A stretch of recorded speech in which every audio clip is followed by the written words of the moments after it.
Jay on the Strickland animal.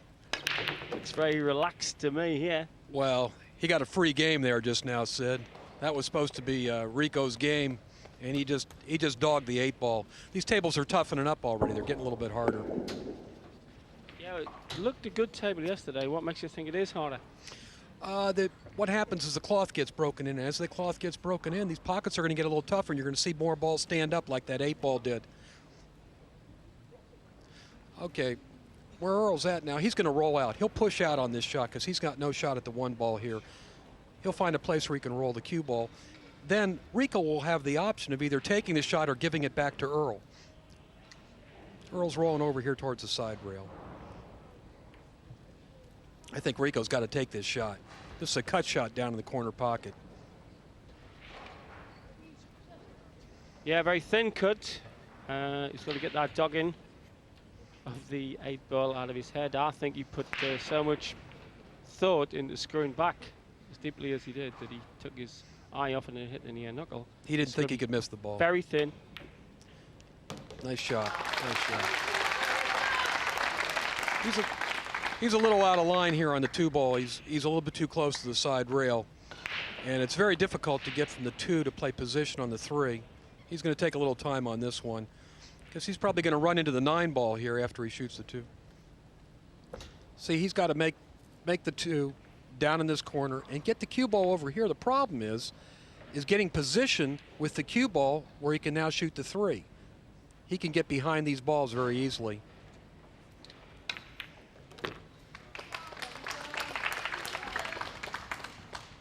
Is the shot still on, Jay?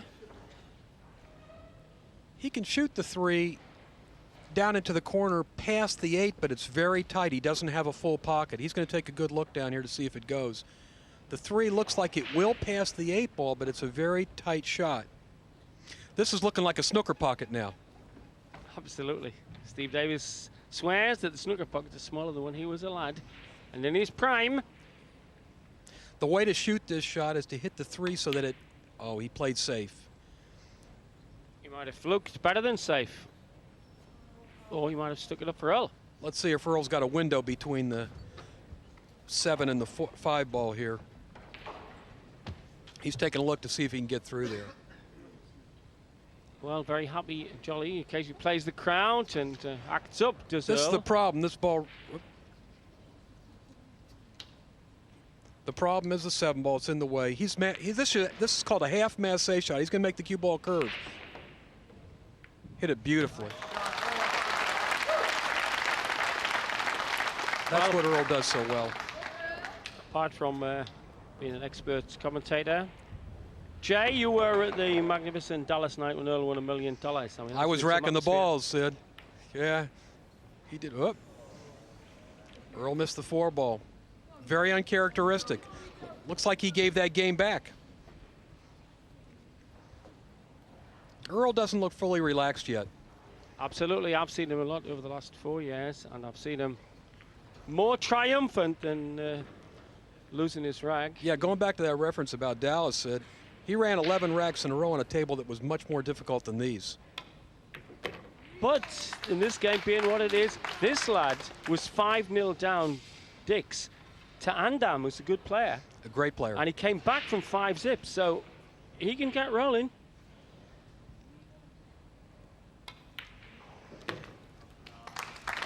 He's got no problems here.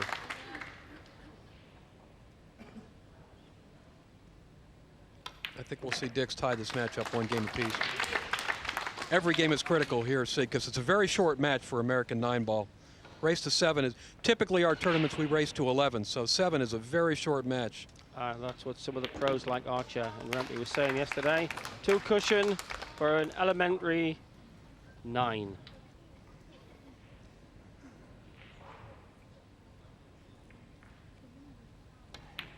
One apiece.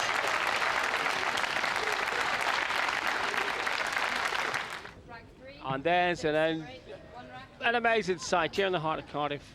The World Pool Championships in their stride on the 2nd day. We've seen Bustamante, bit patchy. Jimmy White, rampant.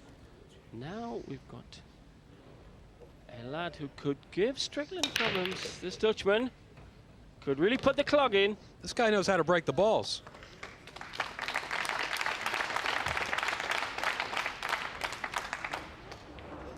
This is the most important shot in 9 ball, is the break shot. This guy knows how to break. He's learned from somewhere. Totally opposite to what our fathers told us here in the 1950s of how to strike the cue ball at snooker billiards. Keep your chin to the cue, keep your head straight. The 9 ball break is totally the opposite. 3's okay. He's got a problem with the 4 ball here. Kid's certainly. The 4 ball's right down here, tied up against the 5. He's going to have difficulty getting position on this ball. What he can do is play for safety and leave the cue ball right here where the 4 is, and send the 4 around the table and hide him behind the 5. If he's a smart player, the American players will do that. Yeah. He's got the 2, excuse me, he's got the 2 first, then the 3. He may try to break out the, no, he didn't. Well, Quentin Hahn will be mastering that boomerang shot you just showed us, Jake, because he's Australian. Say he, Andam of Team Philippines, was a great player, Van Dam, and you had this lad 5-zip down in this race to 7, and he cruised back to Diks. This ball will bank across corner, or double as you call it in Great Britain. But the bank's got to be spot on these cushions and English tables, English pool. This is where knowledge comes in, Sid. A smart player would stop the cue ball right there, just like that. He hit it good. I think he hit Earl behind the 5. It's going to stick its nose out there. I think Earl can see this is going to be tight. Can Earl swerve it? Earl, the Pearl Strickland, 38, 20 years of pro. My favorite player, Mike Siegel, 5 times world champion, 5 times US Player of the Year. Pool genius. He's been the greatest player for the last 15 years. He's been the dominant player. It's a closer angle here. I think Earl's on for the cut here, the extremely thin cut to the right. We need a different camera angle to see this, Sid, to see if we can. There you go. Yeah, he's shooting at it. You can clip this in. Certainly get the crowd going here in Cardiff. He has sort of no, he's fine now. Very atavistic presence in the hall, hasn't he? Like the lion in the jungle. He dominates games that way. He's a predator.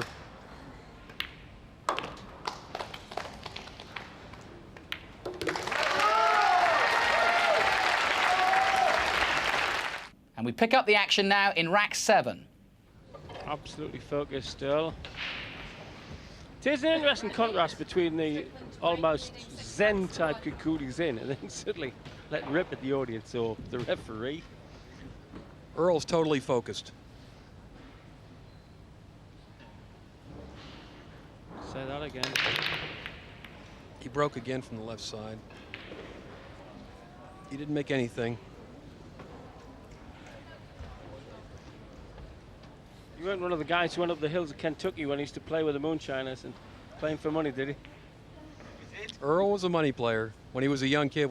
He was pretty well known when he was 18, 19 years old. The road warrior. He was a road warrior. They all start out that way in the U.S. Well, we must stress that the game is now cast behind that image, and the days of lemonading and dumping and all the bad things that he used to get up to, gone. Well, what do you think about this as a staging of the tournament? The World Pool Championships. Oh, this is a beautiful tournament. It's a beautiful tournament, a great arena. Everything about it's first class. Mr. Hearn did a great job setting this one up, and he's got the best players in the world here, too. So, climax is the final a week today. You'd have to miss it, folks, because these are creme de la milk here. Well, Rico played a push out, which means Earl can either take this shot or pass it back to Rico, but I don't think he'll pass this shot. Looks like he's going to play it safe here. He didn't want to make that ball. He didn't want to make that ball. He wanted to leave Rico shooting this one ball. But as long as Earl's got an open shot at the ball, he can play safe. You see, watch this double kiss. He hit the cue ball. He hit the 1 ball twice. He didn't want to do that. He was trying to hide the cue ball behind the 6 there. Safety again here. Another safety. Yeah. I think we'll see the one ball go down to the other end of the table. The cue ball will stay down at this end. Try to.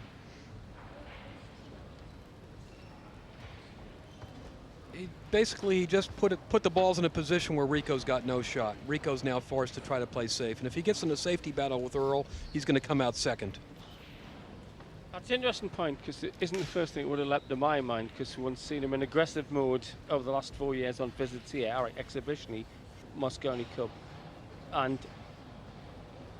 But what one does see of his safety, it is very, very well thought out. Looks like Rico wants to make this combination the 1-1-4, which is very difficult. It's an off-angle combination. Yes, because it was almost certain to leave the angle for the pocket. Again, he didn't leave Earl a shot. I think Earl can see the 1 ball. He can get past the 6. It's pretty tight.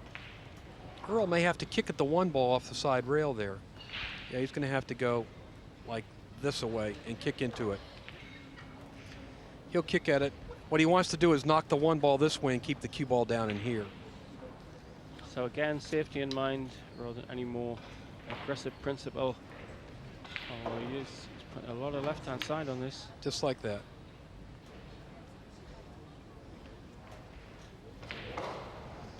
And he played a fairly good safety. Now Rico's got a good safety here. This is a safety battle, which you'll occasionally see. Rico may try to cut the 1 ball in the corner there. But it's very easy just to cut this at 90 degrees and miss the north side of the pocket. Safety has lots to be said for it here. Yes, No, it's done. That's the best shot he's made in the match so far. Absolutely. And he got position on the 3 ball. This guy's definitely a little nervous right now. He needs to run a rack just to get his confidence back. All he can do with this shot right now, Sid, is just shoot the 3 and stop the ball. He can't play position. He's straight on it. But he'll have a shot at the 4. That's what he did. Well, again, that's a good indication of the point you're making earlier about it's about angles. It's about the angles you leave rather than the position you leave. Exactly. And he had no angle there. This is a difficult run out. He'll make the 4. He'll go back and forth across the table for the 5. He should be able to do it okay. But given how fast this cloth is, it's the weight of the shot that is the key thing. Has he weighted enough where he intended? Yeah, he's okay. Now he'll shoot the 5 in the corner there and just let the cue ball roll back up the table for the 6. Where he's going to have a problem is with a 7 ball. You see, the 7 does not go past the 9. This ball's the problem ball for him. He's going to have to play perfect position right here to make the 7 in the side.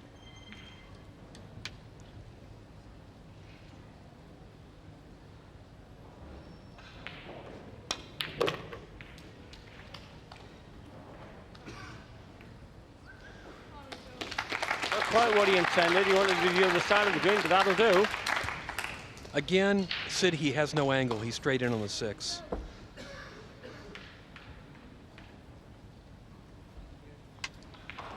This is not what you want here. You don't want to be straight in on the 6. You want a little angle. He'd rather have the cue ball out in here. He's going to use extreme draw, I believe. Or did the best he could. From that position he was in, straight as he was on the green, he did the best he could. Could he have got further down the table? Well, he couldn't, but Earl could have. That's what I meant. He can bank this ball across side like this.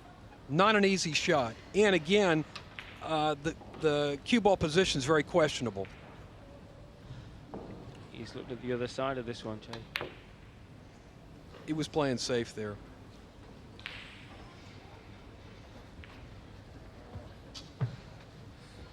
So one would expect Earl to cut this to the right, or is he still thinking safety? He left a difficult leave. Earl may bank this ball up in the end. No, he cut it. He cut it. Made a night. Don't score. You were right, Sid. He made a good cut shot there. Again, Earl's in a situation where he doesn't have the proper angle to play position, so he'll create an angle here. What we'll probably see happen is Earl will shoot the 8-ball. Let's see which pockets he's shooting at. In the left corner. He's bottom right. He's going to go 3 rails for position. Watch the cue ball. 1, 2, 3. Yeah, now that is landed on the dime. He intended it to land it. And that's the match. Well,